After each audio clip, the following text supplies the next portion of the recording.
Hello friends, तो आज हम लोग पढ़ेंगे एनसीईआरटी क्लास 6 का हिस्ट्री का दूसरा अध्याय। दूसरा अध्याय क्या कहता है? आखेटा खाद्य संग्रह से भोजन उत्पादन तक। तुषार एक लड़का है। वह रेलगाड़ी में रेल यात्रा करता है। तुषार की रेल यात्रा। तुषार अपने एक रिश्तेदार की शादी में दिल्ली से चेन्नई जा रहा था। रेल में उसे खिड़की वाली सीट मिल गई, जहां से वह बाहर का नज़ारा देखने में मग्न हो गया। तेज दौड़ती गाड़ी गाड़ी से उसने देखा कि पेड़ पौधे, घर, खेत खलिहान बड़ी तेजी से पीछे की ओर छूटते चले जा रहे थे। तभी उसके चाचा ने उसके कंधे पर हाथ रख कर कहा, पता है, लोगों ने 150 साल पहले रेल से यात्रा करनी शुरू की थी। बस तो इसके कुछ दशक बाद आई है। तुषार सोचने लगा कि जब लोगों के पास आने जाने के लिए तेज रफ्तार वाली सवारियां नहीं थी, तो क्या वे यात्रा नहीं करते थे? क्या वे अपनी सारी जिंदगी एक ही जगह पर बिता दिया करते थे? नहीं, ऐसी बात नहीं थी। आरंभिक मानव आखिर वे इधर उधर क्यों घूमते थे? ये क्वेश्चन है, आप लोग सॉल्व कर लीजिएगा इसके बारे में। आगे क्या कहता है देखिए। हम उन लोगों के बारे में जानते हैं जो इस उपमहाद्वीप में 20 लाख साल पहले रहा करते थे। आज हम उन्हें आखेटक खाद्य संग्राहक के नाम से जानते थे। भोजन का इंतजाम करने की विधि के आधार पर उन्हें इस नाम से पुकारा जाता है। आमतौर पर खाने के लिए वे जंगली जानवरों का शिकार करते थे, मछलियाँ और चिड़ियाँ पकड़ते थे। फल मूल, दाने, पौधे, पत्तियाँ, अंडे इकट्ठा करते थे।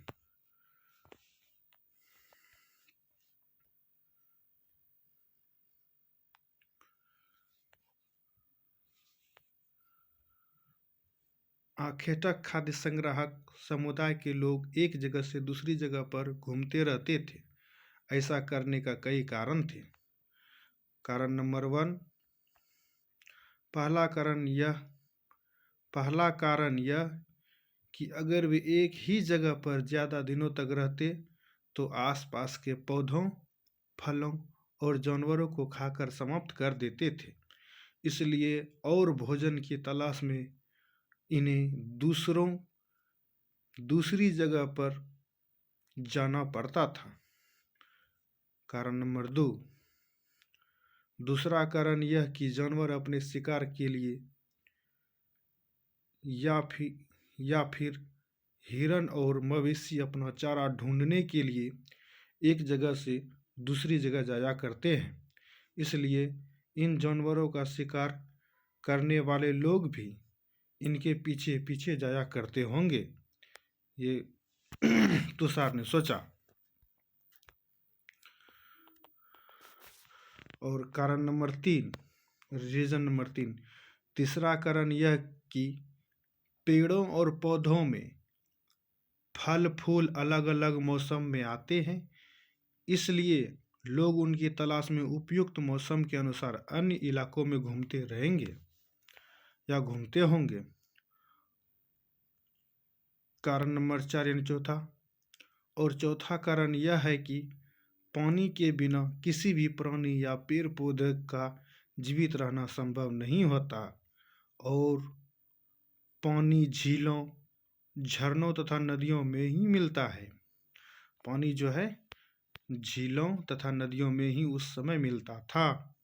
यद्यपि कई नदियाँ और झीलों का पानी कभी नहीं सूखता। बात सही है, नदियों का पानी कभी नहीं सूखता है, समुद्र का पानी कभी नहीं सूखता है। कुछ झीलों और नदियों में पानी बारिश के बाद ही मिल पाता है।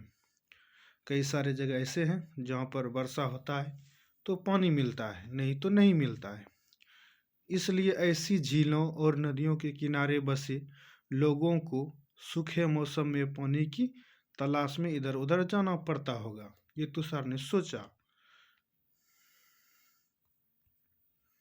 अब देखिए आरंभिक मानव के बारे में जानकारी कैसे मिलती है। शुरू शुरू में जो मानव था उसकी जानकारी हमको कैसे प्राप्त होती है। पुरातात्विदों यानी आर्कोलॉजिस्ट, पुरातात्विदों मतलब आर्कोलॉजिस्टों को कुछ ऐसी वस्तुएं मिली हैं जिनका निर्माण और उपयोग आखेटक खाद्य संग्राहक किया करते थे। यह संभव है कि लोग अपने काम के लिए पत्थरों, लकड़ियों और हड्डियों के औजार बनाए हों। इनमें से पत्थरों के औजारों आज भी बचे हैं, जिनमें से पत्थर के औजार आज भी बचे हैं। इनमें से कुछ औजारों का उपयोग फल फूल काटने, हड्डियों और मांस काटने तथा पेड़ की छाल और जानवरों की छाल उतारने के लिए किया जाता था। कुछ के साथ हड्डियों या लकड़ियों के मुट्ठे लगाकर भाले और बौन जैसे हथियार बनाए जाते थे। पहले भाला नहीं बनाया जाता था, इससे भाले ऐसे लोग बनाए जाते थे पत्थर के। कुछ औजारों से लकड़ियों काटी जाती थी। लकड़ियों का उपयोग ईंधन के साथ साथ झोपड़ियों और औजार बनाने के लिए भी किया जाता था। लकड़ियों का उपयोग झोपड़ी बनाने के लिए, जलावन के लिए किया जाता था। पत्थर के औजार का उपयोग बाएं साइड, ये देखिए ये पत्थर है, पत्थर का औजार है। इंसान के खाने योग्य जड़ों को खोदने के लिए किया जाता था। ये वृक्ष है, इसके जड़ को खोदने के लिए, देखिए इसके जड़ को खोदने के लिए इसका उपयोग किया जाता था। देखिए और दाएं यानी कि ये दाएं साइड, ये लेफ्ट साइड, जानवरों की खाल से बने वस्त्रों को मिलाने के लिए किया जाता था, मिलाने या सिलने के लिए किया जाता था। ये जानवरों का खाल है, ये इनसे बना वस्त्र, और उसको सिलने के लिए इसका प्रयोग किया जाता था। किसका प्रयोग किया जाता था? ये देखिए इसका प्रयोग किया जाता था उसको सिलने के लिए।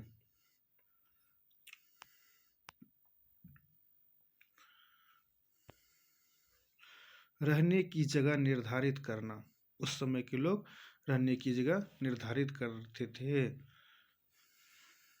लाल त्रिकोण वाले स्थान वे पूरा स्थल है जहां पर आखेटक खाद्य संग्राहक होने के प्रमाण मिले हैं। इसके अलावा भी और कई स्थान पर आखेटक खाद्य संग्राहक रहते थे। मानचित्र में सिर्फ कुछ गिने चुने स्थान ही चिन्हित किए गए हैं। कई पुरा स्थल नदियों और झीलों के किनारे पाए जाते हैं। यह मानचित्र दूर देखिए, उस पर लाल त्रिकोण वाले, कैसे लाल त्रिकोण वाले, ऐसे लाल त्रिकोण वाले चिन्ह मिला हुआ होगा। देखिए आगे हम देख सकते हैं, ये देखिए यहाँ पर है भीमबेटका और कुरनूल की गुफाएं इधर है, इधर हुसगी है।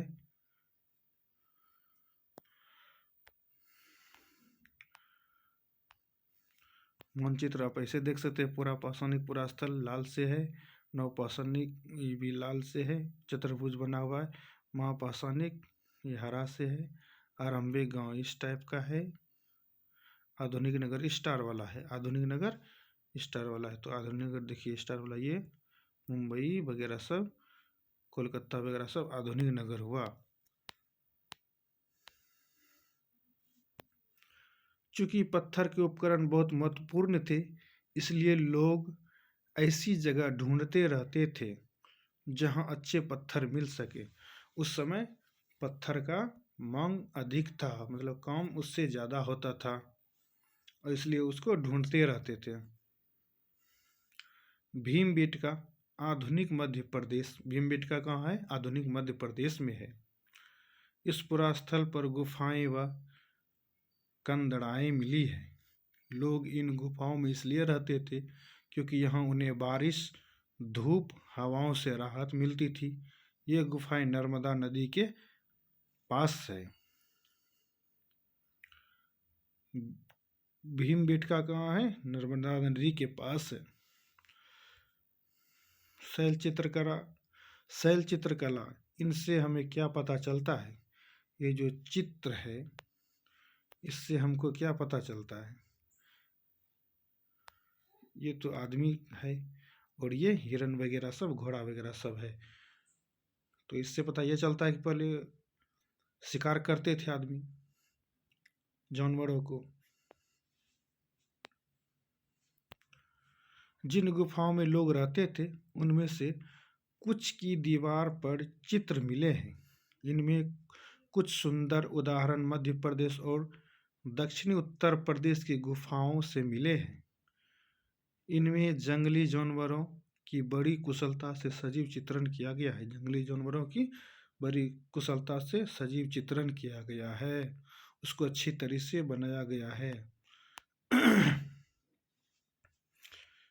अब देखिए पुरास्थल। पुरास्थल किसे कहते हैं? पुरास्थल उस स्थान को कहते हैं जहां औजार, बर्तन और इमारतें जैसी वस्तुओं का अवशेष मिलता हो। जहां पर क्या मिलता हो?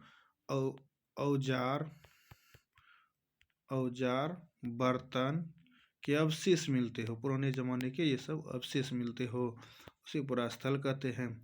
ऐसी वस्तुओं का निर्माण लोगों ने अपने काम के लिए किया था और बाद में उन्हें वहीं छोड़े गए। ये जमीन के ऊपर, अंदर, कभी कभी समुद्र और नदी के तल में भी पाए जाते हैं। इन पुरास्थलों के बारे में आपको अगले अध्याय में बताया जाएगा। नेक्स्ट चैप्टर जो आएगा उसमें पुरास्थल के बारे में विस्तृत जानकारी दी जाएगी। आग की खोज। मानचित्र 2 में कुरनूल की गुफाओं ढूंढो। उस समय तो ढूंढ लिए थे कुरनूल की गुफाओं। यहाँ राख के अवशेष मिले हैं। क्वेश्चन में पूछा जाएगा राख का अवशेष कहाँ पर मिला था? राख का अवशेष कहाँ पर मिला था? तो कुरनूल की गुफा में। कहाँ होगा? कुरनूल की गुफा में। कहाँ होगा? कुरनूल की गुफा में राख का अवशेष मिला था। इसका मतलब यह है कि आरंभिक लोग आग जलाना सीख गए थे। आग का इस्तेमाल कई कार्यों के लिए किया गया होगा, जैसे कि प्रकाश के लिए, मांस भूनने के लिए और खतरनाक जानवरों को दूर आदि भगाने के लिए। बात सही है।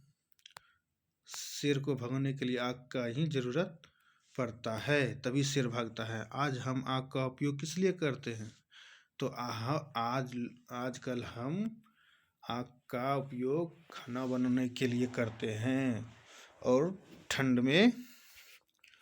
ठंडी को दूर भगाने के लिए करते हैं। नाम और तिथियां, ठीक है।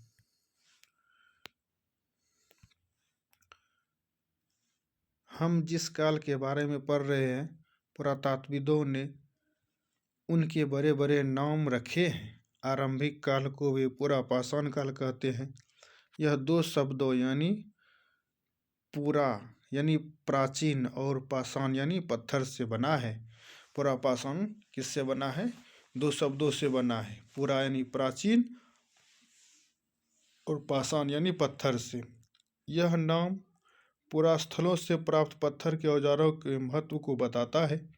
पुरापाषाण काल 20 लाख साल पहले से 12,000 साल पहले के दौरान माना जाता है। पुरापाषाण काल कहाँ से माना जाता है? 20 लाख से 12,000 वर्ष यानी 12,000 साल तक पुरापाषाण काल माना जाता है। इस काल को भी 3 विभागों में विभाजित किया है। पुरापाषाण काल को कितने भागों में विभाजित किया है? आरंभिक, मध्य एवं उत्तर पुरापाषाण युग। मानव इतिहास की लगभग 99% कहानी इसी काल के दौरान घटित हुई थी। मानव इतिहास की लगभग 99% कहानी इसी काल के दौरान घटित हुई थी। जिस काल में हम पर्यावरणीय बदलाव मिलते हैं उसे मेसोलिथ यानी मध्य पाषाण युग कहते हैं। इस समय लगभग 12,000 साल पहले से लेकर 10,000 साल पहले तक माना गया है। मध्य पाषाण युग का कार्यकाल कितना है? 12,000 साल पहले से लेकर 10,000 साल पहले तक। मध्य पाषाण युग का कार्यकाल कितना है? 12,000 साल पहले से लेकर 10,000 साल पहले तक।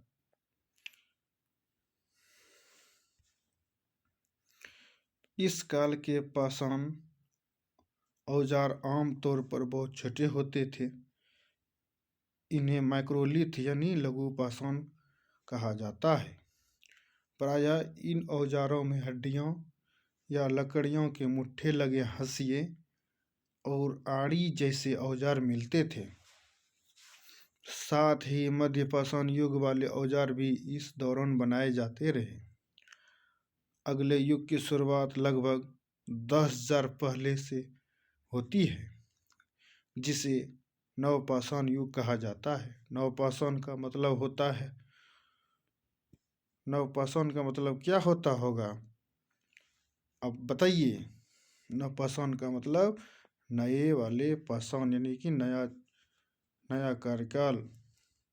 हमने कुछ स्थानों के नाम दिए हैं। अगले अध्यायों में तुम्हें ऐसे अनेक नाम मिलेंगे। अक्सर हम पुराने स्थानों के लिए उन नामों का प्रयोग करते हैं जो आज प्रचलित है, क्योंकि हमें ज्ञात नहीं है कि उस काल में इनके क्या नाम रहे होंगे।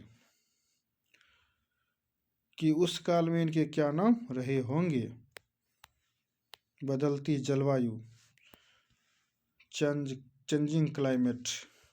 लगभग 12,000 साल पहले दुनिया की जलवायु में बड़े बदलाव आए और गर्मी बढ़ने लगी। लगभग 12,000 साल पहले, लगभग कितना? 12,000 साल पहले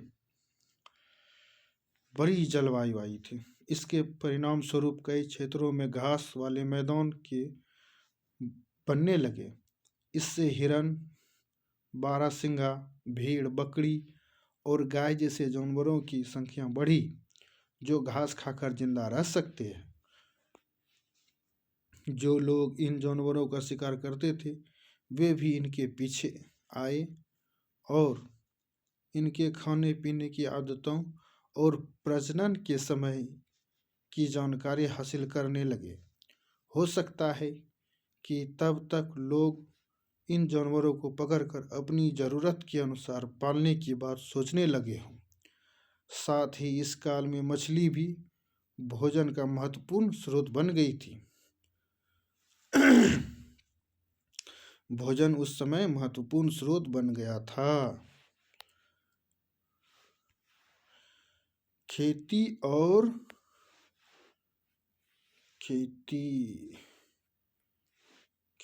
और पशुपालन की शुरुआत। इस दौरान उपमहाद्वीप के भिन्न भिन्न इलाकों में गेहूं, जौ और धान जैसे अनाज प्राकृतिक रूप से उगने लगे। शायद महिलाओं, पुरुषों और बच्चों ने इन अनाजों को भोजन के लिए बटोरना शुरू कर दिया होगा। साथ ही वे यह भी सीखने लगे होंगे कि आज अनाज कहाँ उगते थे और अब पककर तैयार होते थे। ऐसा करते करते लोगों ने इन अनाजों को खुद पैदा करना सीख लिया होगा।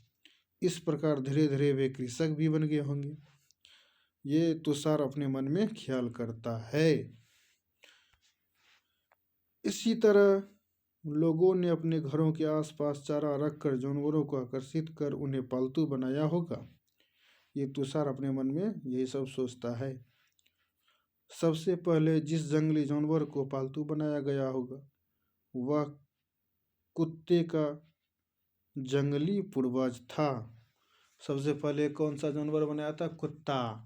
और वो भी कुत्ते का पूर्वज था। धीरे धीरे लोग भेड़, बकरी, गाय और सुअर जैसे जानवरों को अपने घरों के नज़दीक आने को उत्साहित करने लगे, सभी को अपने घर के पास बुलाने के लिए।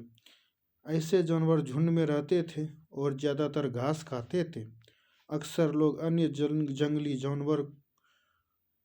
जानवरों के आक्रमण से उनकी सुरक्षा किया करते थे। और इस तरह धीरे धीरे वे पशुपालक बनते गए।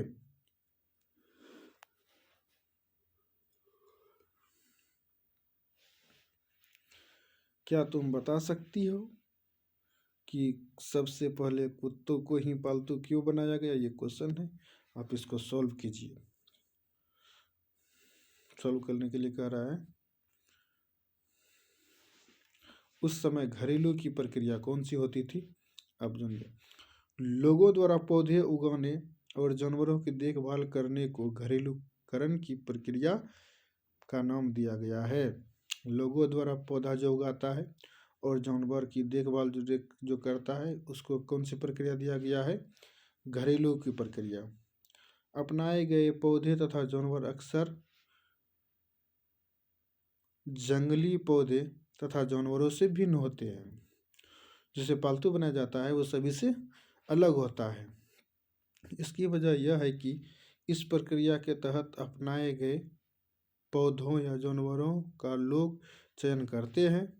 उदाहरण के तौर पर लोग उन्हीं पौधों तथा जानवरों का चयन करते हैं जिनके बीमार होने की संभावना कम हो। यही नहीं, लोग उन्हीं पौधों को चुनते हैं जिनसे बड़े दाने वाले अनाज पैदा होते हो। साथ ही उनकी मजबूती डंठले अनाज के पके दाने का भार को संभाल सके। ऐसे पौधों के बीज को संभाल कर रखा जाता है ताकि फिर से उगने के लिए उनके गुण सुरक्षित रह सके। यही सब कारण है। देखिए, उन्हीं जानवरों के आगे प्रजनन के लिए चुना जाता है जो आम तौर पर अहिंसक होते हैं। बात सही है, जो हिंसक रहेगा, जो आदमी को मारेगा, उसको नहीं रखेगा। इसलिए हम देखते हैं कि पाले गए जानवर तथा कृषि के लिए अपनाए गए पौधे जंगली जानवरों तथा पौधों से धीरे धीरे भिन्न होते हो गए। जंगली जानवर जो होता है उनसे धीरे धीरे अलग होते गए। मिसाल के तौर पर जंगली जानवरों की तुलना में पालतू जानवरों के दांत और सींग छोटे होते हैं। जंगली हिंसक जानवर जो होता है, दांत उसका बड़ा होता है, उसका दांत बड़ा होता है, इसका दांत छोटा होता है।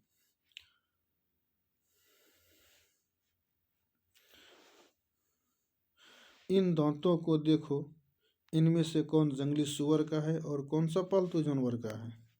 तो इनसे आप देखिए, ये देखिए चित्र दिया हुआ है, ये है जंगली सुअर का बड़ा बड़ा दांत, और ये है पालतू सुअर का। किसका? पालतू सुअर का। ये दांत पालतू सुअर का है, ये दांत जंगली जानवर का है, जंगली सुअर का। देखिए, सबसे ये है अनाज। उस समय अनाज का उपयोग देखिए किस किस में करते थे?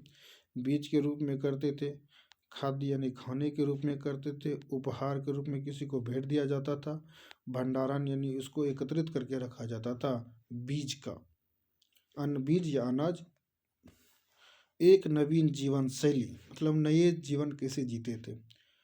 तुम किसी पौधे के बीज को बोकर देखो, तुम पाओगी कि इसे विकसित होने में कुछ वक्त लगता है। इसमें कुछ दिन, महीने या फिर साल तक लग सकता है। इसलिए जब लोग पौधे उगाने लगे तो उनकी देखभाल के लिए उन्हें एक ही जगह पर लंबे समय तक रहना पड़ा था। बीज बोने से लेकर फसलों के पकने तक, पौधों की सिंचाई करने, खरपतवार हटाने, जानवरों और चिड़ियों से उनकी सुरक्षा करने जैसे बहुत से काम शामिल थे। कटाई के बाद अनाज का उपयोग बहुत संभल कर करना पड़ता था। अनाज के भोजन और बीज दोनों ही रूपों में था, इसलिए लोगों को इसके भंडारण की बात सोचनी पड़ी। भंडारण की बात सोचनी पड़ी। बहुत से इलाकों में बहुत से इलाकों में लोगों ने मिट्टी के बड़े बर्तन बनाए, टोकरियाँ बुनी या फिर जमीन में गड्ढा खोदा। देखिए अगला क्या कहता है। क्या तुम्हें लगता है कि शिकारी या भोजन संग्रह करने वाले बर्तन बनाते और उनका प्रयोग करते होंगे? अपने जवाब का कारण बताओ। बात सही है, शिकारी जब तो उसको भोजन करता था, बनाते भी होंगे बर्तन, मिट्टी के बर्तन बनाते होंगे उस समय। जानवर चलते फिरते खाद्य भंडार, चलते फिरते खाद्य भंडार जानवर उस समय होते थे। जानवर बच्चे देते हैं जिससे उनकी संख्या बढ़ती है। अगर जानवरों की देखभाल की जाए तो उनकी संख्या तो बढ़ती ही है। साथ ही उनसे दूध भी प्राप्त हो सकता है जो भोजन का एक अच्छा स्रोत है। यही नहीं, जानवरों से हमें मांस भी मिलता है। दूसरे शब्दों में पशुपालन भोजन के भंडारण का एक तरीका है। भोजन के भंडारण का एक तरीका क्या है? पशुपालन। भोजन के भंडारण का एक तरीका पशुपालन है। आओ आरंभिक कृषकों और पशुपालकों के बारे में पता करें।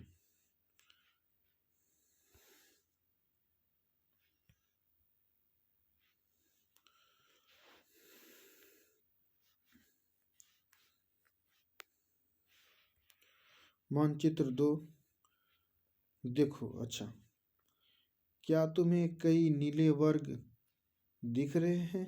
हाँ, दिख रहे हैं नीले वर्ग। ये देखिए मानचित्र 2। आइए आइए आइए आइए आइए आइए, ये रहा। मिल जा मिल जा मिल जा। ये देखिए नीले वर्ग, ये वर्ग ही है। ये देखिए वर्ग है। कहाँ थे?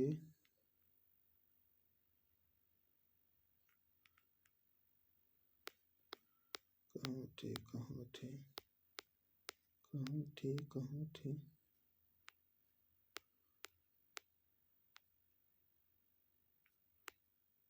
कहाँ थे यार? यहाँ थे। पता है, इनमें से प्रत्येक बिंदु उस जगह को दर्शाता है जहाँ पुरातात्विदों को शुरुआती कृषकों और पशुपालकों के होने के साक्ष्य मिले हैं। जहाँ जहाँ नीला वर्ग होगा, वहाँ वहाँ पुरातात्विदों के साक्ष्य मिले होंगे, पशुपालकों के साक्ष्य मिले होंगे। ये पूरे उपमहाद्वीप में पाए गए हैं।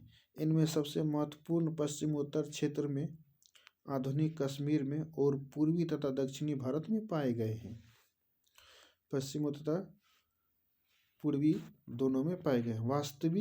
वास्तव में ये निर्दिष्ट स्थान कृषकों और पशुपालकों की बस्तियां थी या नहीं, इसे जांचने के लिए वैज्ञानिक खुदाई में मिले पौधे और पशुओं की हड्डियों के नमूने का अध्ययन करते हैं। आर्कोलॉजिस्ट क्या करते हैं? उसका हड्डियों, जो सब चीज़ खुदाई में मिलता है उसका अध्ययन करते हैं।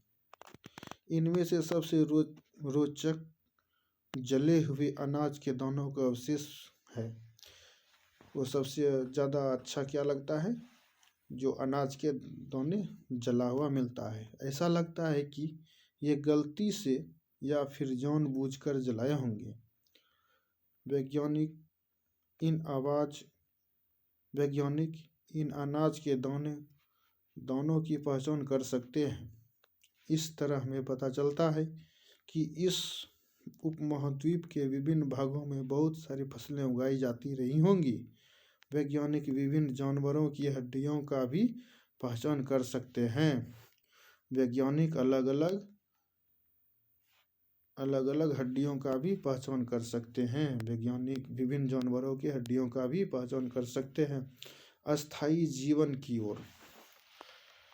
उस समय अस्थायी जीवन कैसे जीता था?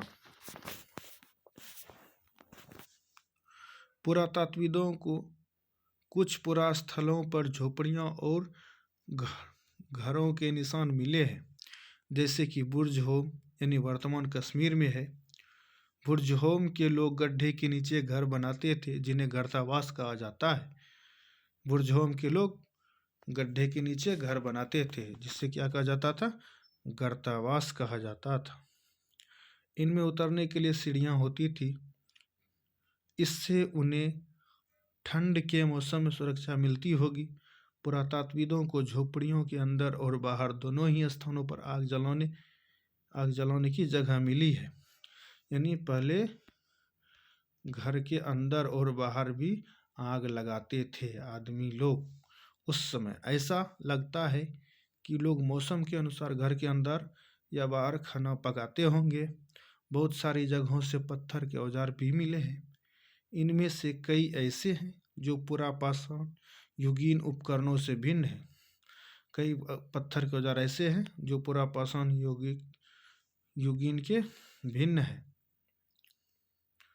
इसलिए उन्हें नवपाषाण युग का माना गया है। इसलिए उसे नए जमाने का माना गया है। इनमें वे औजार भी है जिनकी धार को और अधिक पैना करने के लिए, पैना यानी उसको धार अधिक बनाने के लिए उन पर पॉलिश चढ़ाई जाती थी। ओखली और मूसल का प्रयोग अनाज तथा वनस्पतियों से प्राप्त अन्य चीज़ों को पीसने के लिए किया जाता था। आज हजारों साल बाद भी ओखली और मूसल का प्रयोग अनाज पीसने के लिए किया जाता है। उसी तरह प्राचीन प्रस्तरयुगीन औजारों का निर्माण और लगातार होता रहा। कुछ औजार हड्डियों से भी बनाए जाते थे। कुछ औजार किससे बनाए जाते थे? हड्डियों से भी बनाए जाते थे। किससे बनाए जाते थे? कुछ औजार हड्डियों से भी बनाए जाते थे। ये देखिए पत्थर।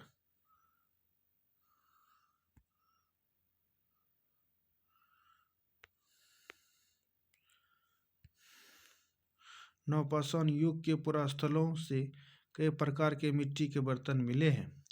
कभी कभी इन पर अलंकरण भी किया जाता था। बर्तनों का उपयोग चीज़ों को रखने के लिए किया जाता था। ये देखिए, ये बर्तन मिले हैं। धीरे धीरे लोग बर्तनों का प्रयोग खाना बनाने के लिए भी करने लगे। चावल, गेहूँ तथा दलहन जैसे अनाज अब आहार का महत्वपूर्ण हिस्सा बन गए थे। इसके साथ साथ अब लोग कपड़े भी बुनने लगे। इसके लिए कपास और आवश्यक पौधे उगाए जा सकते हैं।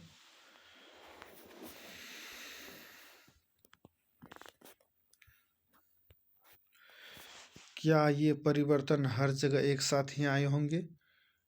ऐसी बात नहीं है। एक तरफ जहाँ कई जगहों पर स्त्री पुरुष शिकार और भोजन संग्रह करने का काम करते थे, वहीं अन्य लोगों ने हजारों साल के दरमियान धीरे धीरे खेती और पशुपालन को अपना लिया। बहुत जगह लोग मौसम के मुताबिक बदल बदल कर अपनी जीविका चलाया करते थे। बहुत जगह लोग अपनी एक जगह से दूसरी जगह जाकर जीविका चलाया करते थे। अब ये देखिए, घड़ा को देखिए, ये कहाँ गया घड़ा जी? हाँ, ये घड़ा। अब देखिए घड़ा के नीचे क्या तुम कल्पना कर सकते हो कि इस पात्र में क्या होगा? इस पात्र में क्या होगा? अनाज होगा। और क्या होगा? सूक्ष्म निरीक्षण, यानी कि एक छोटा सा निरीक्षण। मेहरगढ़ में जीवन और मृत्यु। अच्छा, मानचित्र 2 में मेहरगढ़ ढूंढो, जाके ढूंढ लीजिएगा आप लोग। पहले जो चित्र थे, यह ईरान जाने वाले सबसे महत्वपूर्ण रास्ते बोलन दर्रे के पास एक हरा भरा समतल स्थान है। मेहरगढ़ क्या है? हरा भरा समतल स्थान है। मेहरगढ़ संभवतः वह स्थान है जहाँ के स्त्री पुरुषों ने इस इलाके में सबसे पहले जौ गेहूं उगाना और भेड़ बकरी पालना शुरू किया था। यहाँ विभिन्न प्रकार के जानवरों की हड्डियां मिली थी। इनमें हिरन तथा सूअर जैसे जंगली जानवरों तथा भेड़ियों जैसे बकरी की हड्डियां हैं। मेहरगढ़ में इसके अलावा का चौकोर और आयताकार घरों के अवशेष भी मिले हैं। जैसे देखिए, अब चौकोर और आयताकार भी मिले हैं। प्रत्येक घर में 4 या उससे ज़्यादा कमरे हैं, जिनमें से कुछ स्वतः भंडारण के काम आते होंगे, जिसमें से कुछ मकई, गेहूँ, जौ सब रखने के लिए काम में लाते गए होंगे। समझ में आ गया कि नहीं आ गया? मृत्यु के बाद सामान्यतया मृतक के सगे संबंधी उसके प्रति सम्मान जताते हैं। लोगों की आस्था है कि मृत्यु के बाद भी जीवन होता है। यह लोगों का विश्वास था कि मृत्यु के बाद भी जीवन होता है, इसलिए कब्रों में मृतकों के साथ कुछ सामान भी रखे जाते थे। इसलिए कुछ कब्र में आदमी के साथ कुछ सामान उसके खाने पीने का रख दिया जाता था। मेहरगढ़ में ये देखिए, यहाँ पर है मेहरगढ़।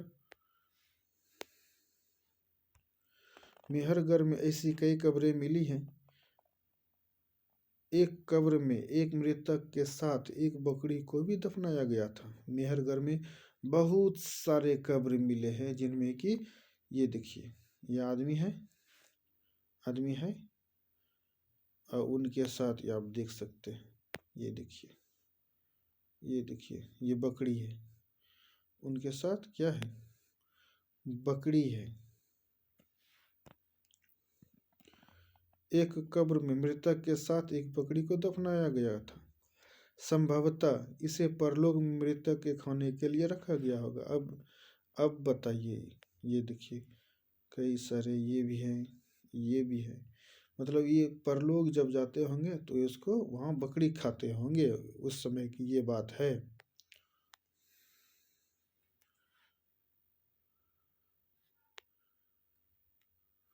देखिए, कल्पना करो, आज से तुम 12,000 साल पहले पत्थर की ये गुफा में रहते हो, यानी कि मेहरगढ़ में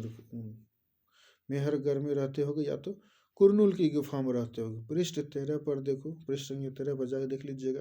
तुम्हारे मामा गुफा की एक भीतरी दीवार पर चित्र बना रहे हैं, वो आदमी और जानवर वाला चित्र, और तुम उनकी सहायता करना चाहते हो।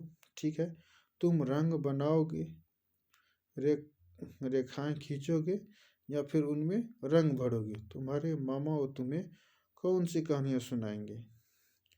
तुम उसमें रंग भरोगे या लकीर खींचोगे या तो ये भी करोगे।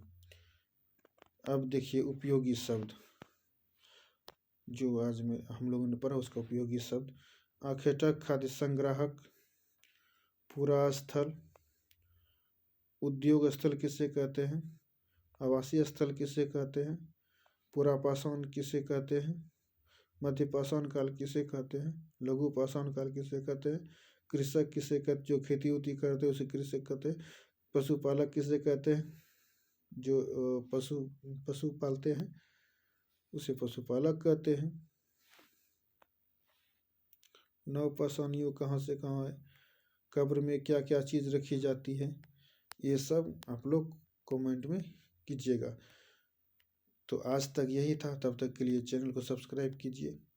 जय हिंद, जय माता दी, जय श्री राम।